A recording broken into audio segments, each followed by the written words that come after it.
Fly Fishing Introduction to Fishing with Flies.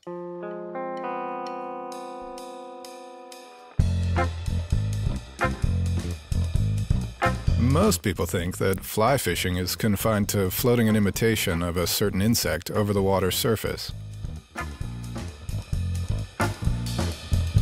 But it's far more than that. Fly fishing is a very diverse and flexible form of self-expression. By tying flies, we can imitate not only all stages of insects, but also some small fish, frogs, shrimps, leeches, even a mouse. We can present these imitations in various ways: on the surface, near the bottom, upstream, downstream, across the river, drifting, swinging with a lot of action, and even more. To identify a strike, we must have contact with the fly. And here are two options. The first is visual contact. We can actually see the fish taking the fly, like, for example, dry fly fishing. Or we can see the strike by looking at the end of the fly line. This method is usually used in upstream fishing with a wet fly or a nymph. It's a little bit like fishing with a bobber. The second type of contact is through the tight line. In this case, we usually don't see the fly, but we feel when the fish strikes because our line is tight. In the next chapter, we will divide flies into 4 categories depending on what they imitate and what tactics are used in fishing. Fly types and tactics. Dry fly. Dry fly is a very popular fishing method. The fly imitates a certain kind of insect floating over the water surface. It can be a mayfly, dragonfly, a bug, a stonefly, or various other insects. Most materials used in tying these flies are characterized by floating features. Often some additional chemical materials are used to improve the floating capability. Fishing with a dry fly is based on visual contact. This method is interesting because of the fact that often we can decide where to fish by seeing a fish picking a fly from the water surface.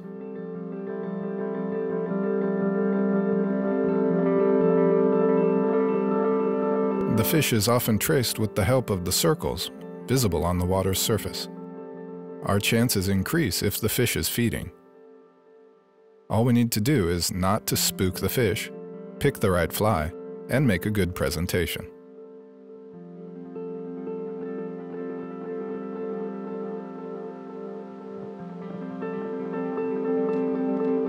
Upstream fishing. Cast a fly into the intended location, usually much further upstream than the fish should be.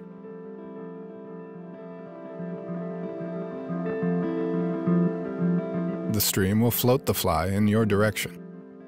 Collect the line while it is drifting towards you to be able to hook the fish. The drift of the fly should be as natural as possible.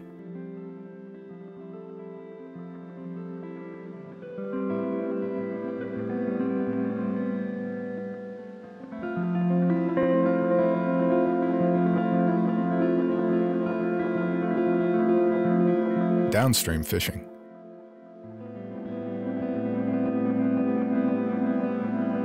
Usually we have the same goal. The fly should drift as naturally as possible. And actually, it's quite easy. All you need to do is ensure that presenting the fly, the line is slack. The more looseness you achieve in the line, the longer it will take for the current to straighten it. Meanwhile, the fly will drift naturally.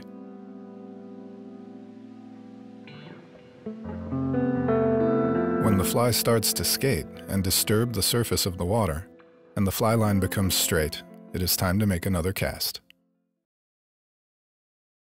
Wet fly.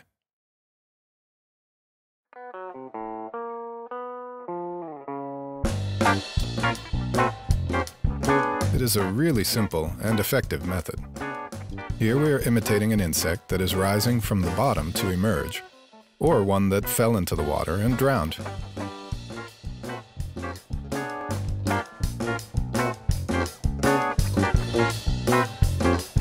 We use various floating and sinking materials to imitate the flies.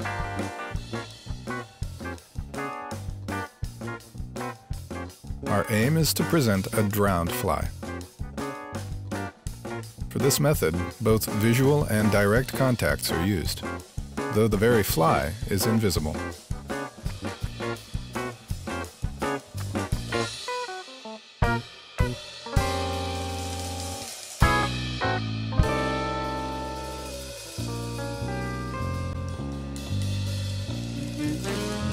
Upstream fishing.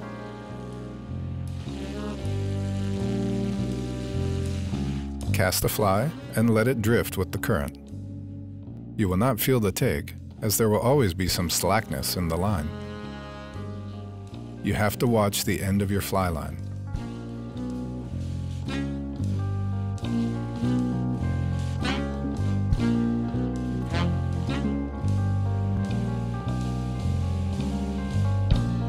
When it suddenly stops or even kicks upstream, strike. It's exactly how the take will look like. It looks the same when the fly hits weeds or obstacles on the bottom. As we see, it has elements of fishing with a bobber.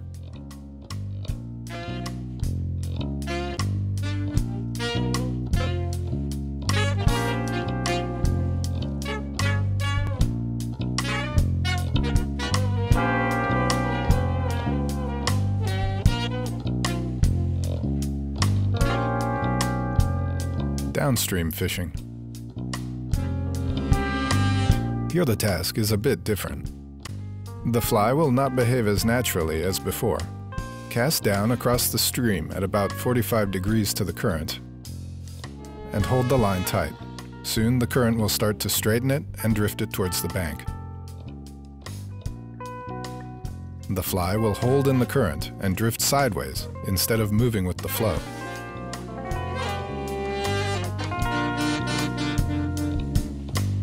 You can even strip the fly, collecting your fly line, giving it more movement. As the system is always tense, you will not see the take, but you will feel it perfectly.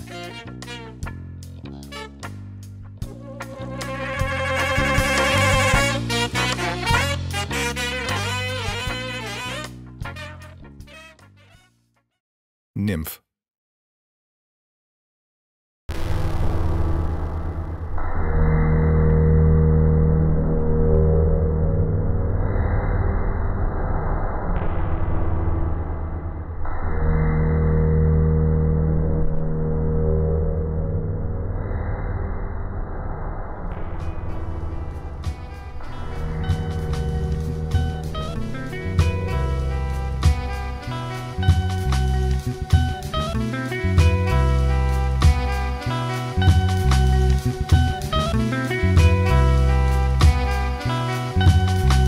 Nymph.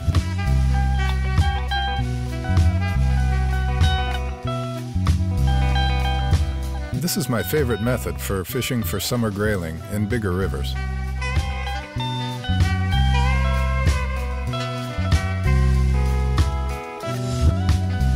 Here the fly imitates the larval stage of insects that inhabit the water. Namely, larvae constitute the basic ration of numerous fish. That's why it's so effective for catching not only grayling, but also trout, crucian, bream, roach, rudd, barbel, and other kinds of fish. We use a whole range of materials to imitate them. Often some additional weight is added in the form of a lead wire, brass or tungsten bead heads, and other materials.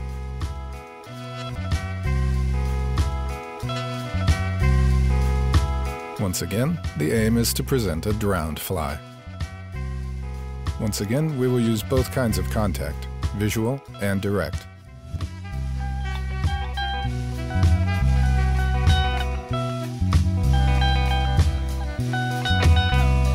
upstream fishing. The method is almost the same as fishing with the wet fly. Cast the fly and let it drift with the current. As the line is slack, you will not feel the take. You have to watch the end of your fly line.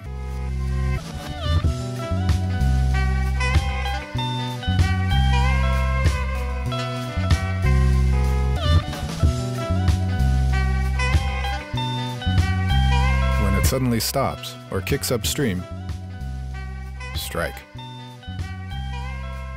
The main difference from the wet fly is that the fly should imitate a larvae, and thus we usually present it deeper, closer to the bottom.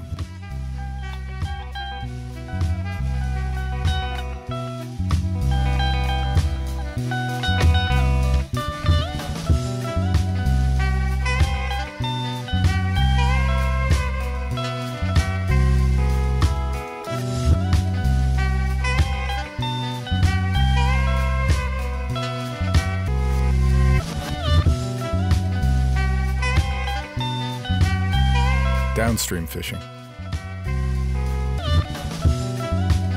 Practically, the method is again identical to that of fishing with a wet fly. The fly should be presented drowned.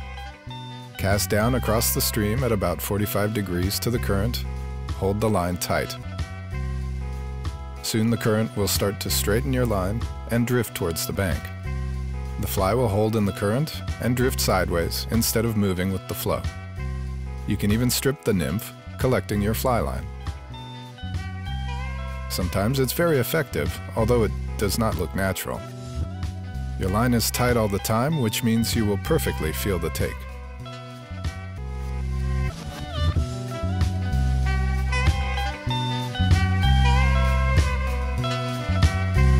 I feel the bite and strike.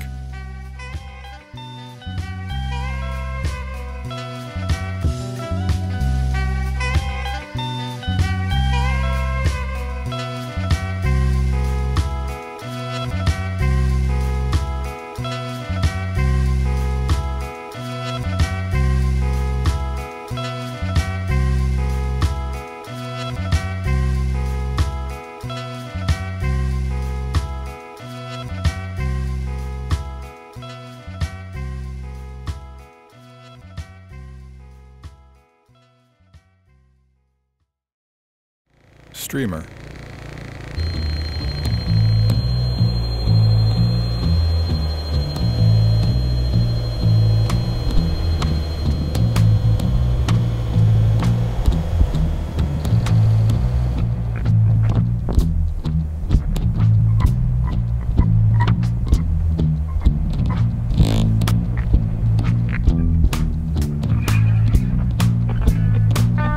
This is a method for fishing for predators, similar to spinning fishing.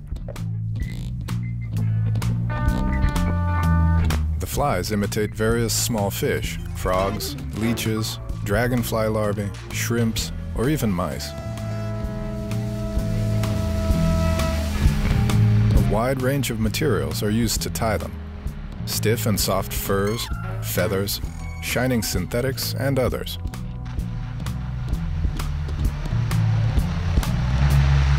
Here we always try to provide life to the fly by stripping the line or through the current. We will rarely see the pattern. Direct contact is to be used here. And once again, we will perfectly feel the take through the tight line. It's possible to present the fly at various depths. Everything here depends on the tactics chosen and, of course, on the density of the fishing line.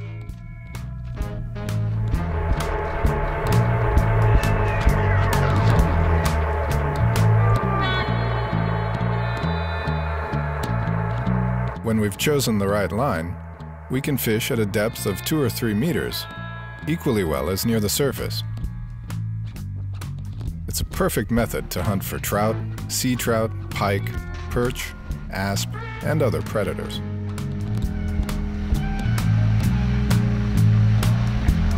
Upstream fishing. This is practiced less, though it depends on the conditions that you're fishing in.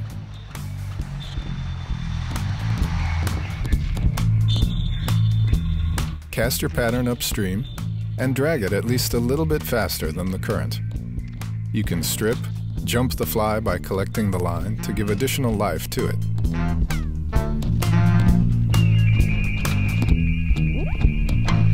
If the line is as tight as it should be, you will perfectly feel the attack of the predator.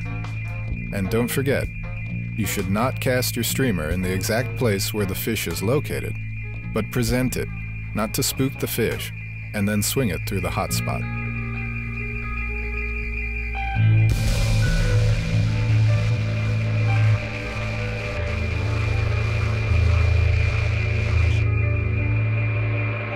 Downstream fishing. This is a really simple and more common fishing method. Cast your fly across the river and hold the line tight.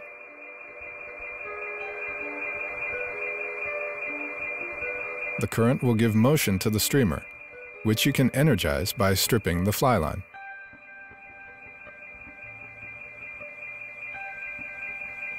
It is equally important here not to cast the fly to the direct fish's location, but to present it somewhere further and swing it through the best spot.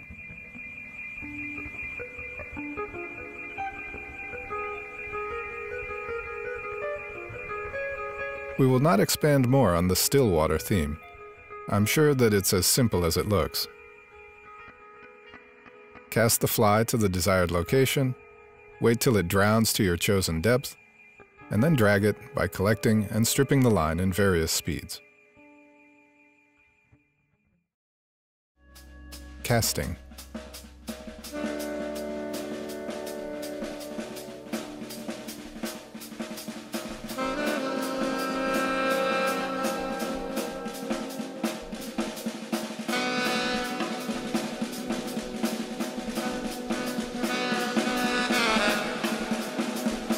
Casting technique is a really important aspect in the arsenal of a fly fisherman. The better you cast, the more difficult fishing places will open up to you. There are dozens of different and interesting ways to present the fly. But in this film, we will just uncritically sort them into their main categories.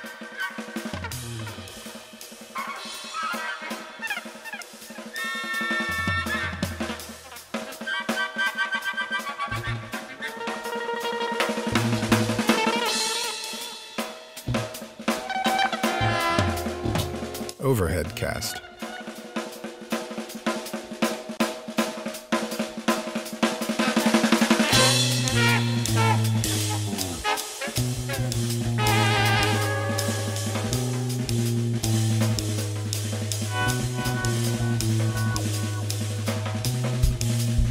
The main and, I'd say, the most simple and most popular casting method is the overhead cast. There are many different tricks and modifications, but the basics are the same. We're casting over the head, and the cast consists of two parts: the back cast and the forward cast. Both parts have the same result. The line straightens in the air and then is sent to the opposite direction. The advantage is that it's easy to learn, and it's possible to cast quite far.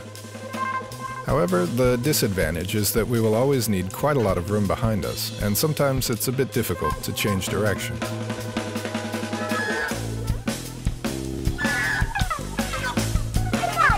Roll cast. The second is the roll cast.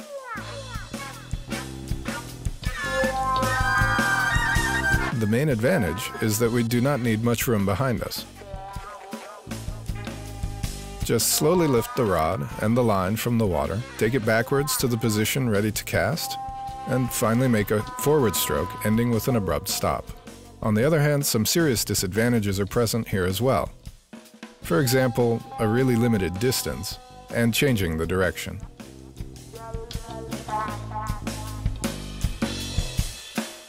Spey cast.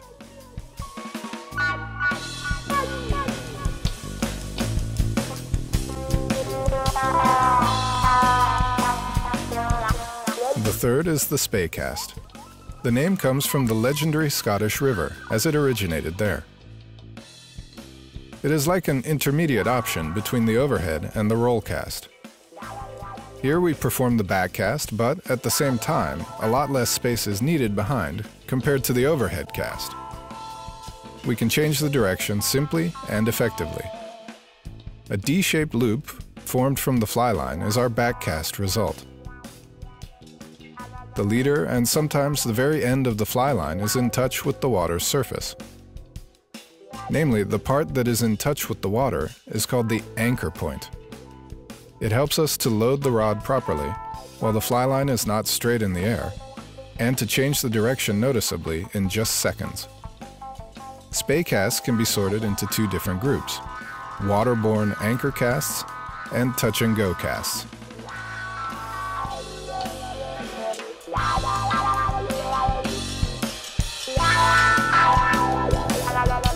Touch-and-go casts are quite fast and dynamic.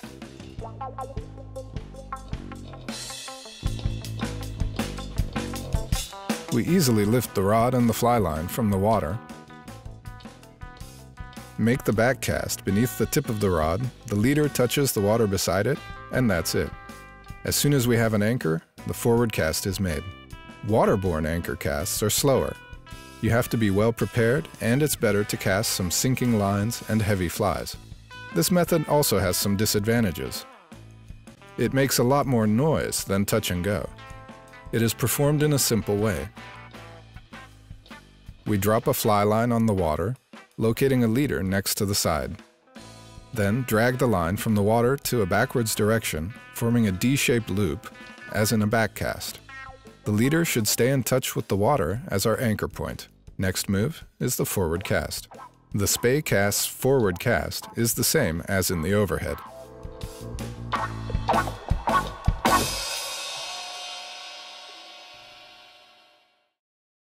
Equipment.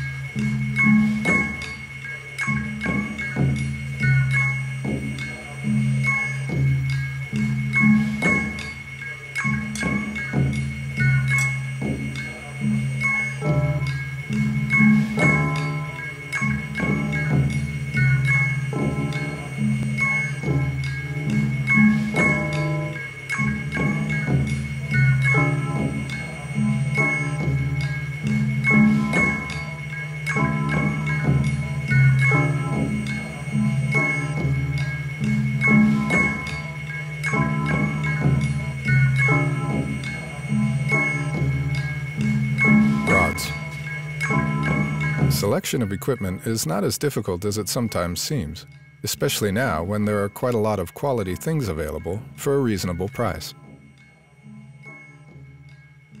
Just keep in mind that a rod, a reel, and a line should be about the same weight class, and the weight center of the assembled tool should be about the cork handle tip.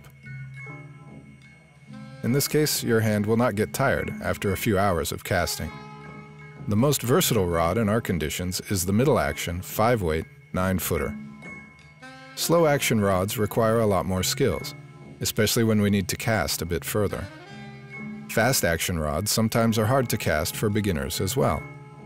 They're usually used in coastal fishing, where there is a lot of room, conditions are windy, and a distant cast is needed.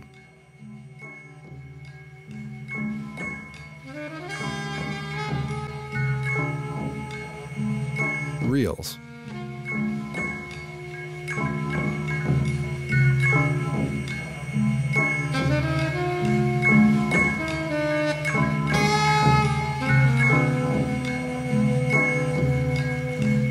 The main function of a reel is to store the fly line, which means that cheaper reels are not such a bad choice if you don't plan to look for really big fish or to fish in saltwater. Of course, I'm not talking about plastic reels. None of them look reliable to me. We can divide reels into two groups. The old design reel, where the line is wound from the very axis of the reel, or new design reels, so-called large arbor. Here the line is wound quite far from the axis. It means that it takes less time to collect the line, and it does not become so curly.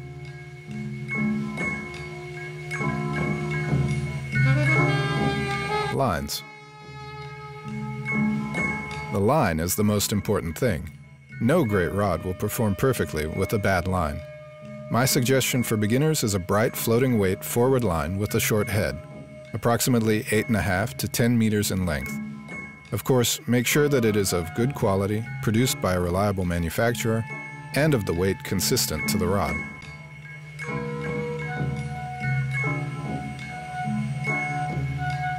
Leaders.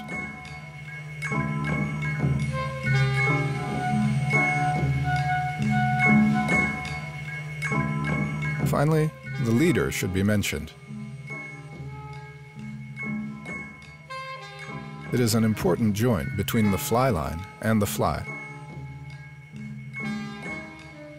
Normally, it should be about the same length as the rod. Of course, tapered, and the thickness depends on the size of the fly. The bigger the fly, the thicker the leader should be. The most common mistake characteristic of beginners is a too short and not tapered leader. Of course, it's possible to fish with it, but the leader will tangle really often this way, as it will not get straight after the cast and will fall down in a mess.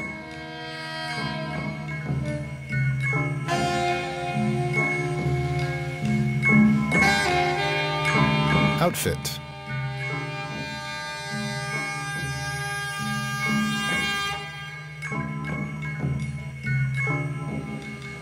Inasmuch as fishing often takes you to unknown and unexpected weather conditions, a good outfit is really needed to feel comfortable and enjoy your leisure.